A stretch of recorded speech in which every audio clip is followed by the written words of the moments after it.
এত রাজস্বের বিবরণ দিয়েছে সরকার, মাননীয় অর্থমন্ত্রী, এই রাজস্বের যোগান কোত্থেকে আসবে আমার মাথায় ঢুকে না, উনি বলেছেন। মাননীয় স্পিকার, উনার মাথায় তো এটা ঢুকবে না। আমাদের নবী কোথাও কি বলেছেন আল্লাহর নির্দেশে যে নীতিতে ভোট দিলে বেহেশতে যাওয়া যাবে? এই যে সেরেকটা করলেন, এটার জন্য কি ওনারা ক্ষমা চাবেন না? এটা কি শিক্ষা নিবেন না মাননীয় স্পিকার? মাননীয় স্পিকার, একজন মাননীয় সংসদ সদস্য 18/6/2026 এই সংসদে বক্তব্য রেখেছেন। এত রাজস্বের বিবরণ দিয়েছে সরকার, মাননীয় অর্থমন্ত্রী, এই রাজস্বের যোগান কোত্থেকে আসবে আমার মাথায় ঢুকে না, উনি বলেছেন। মাননীয় স্পিকার, উনার মাথায় তো এটা ঢুকবে না। এটা ঢুকতে হলে তো আমাদের মাননীয় প্রধানমন্ত্রী জনাব তারেক রহমানের মাথার কিছুটা অংশ ওখানে নিতে হবে, এটা তো সম্ভব না। এটাকে মাননীয় স্পিকার অনেক দিন ভাবতে হবে। আপনি তো অনেক সময় কবিতা বলেন, জানেন।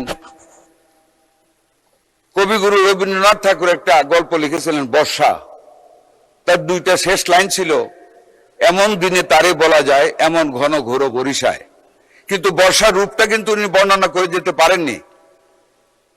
উনি শুধু বলে গিয়েছেন কি রূপ যে বর্ষার, এটা বলে যেতে পারেননি।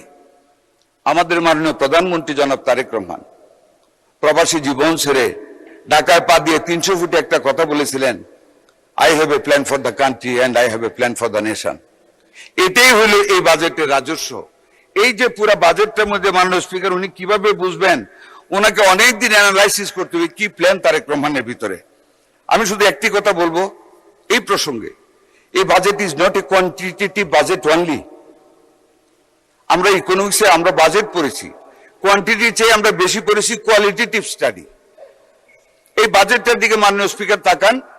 বিএনপি যখনই ক্ষমতায় এসেছে, BNP government has created something very different for the nation. যেমন 91 বাজেটে মাননীয় তৎকালীন প্রধানমন্ত্রী বেগম খালেদা জিয়ার নির্দেশে আমাদের তৎকালীন মাননীয় অত্যন্ত সার্থক অর্থমন্ত্রী একটা বাজেট দিয়েছিলেন, যেখানে ব্যাট এনেছিলেন। এই বেঞ্চ থেকে তুফান উঠেছিল, ব্যাট মানুষের পকেট কেটে টাকা নিয়ে যাবে, ডুপ্লিকেশন অফ ট্যাক্স হবে, মানুষ গরিব হয়ে যাবে। মাননীয় স্পিকার, দ্বিতীয় দিনে আমি ব্যাটের উপর বক্তব্য দিয়েছিলাম, সেই প্রসঙ্গে আমি যাব না। ওই ব্যাট যদি তখন ইমপ্লিমেন্ট না হইতো, ওই দিন এমনই এক মাননীয় সংসদ সদস্য বলেছিলেন, ব্যাট কি জিনিসটা আমরা বুঝি না।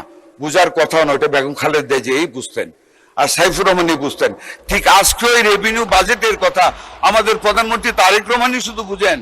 Only he has that intellect and capacity to understand the intrinsic values of this budget. এটা ওনারা বুঝবেন না। ওনারা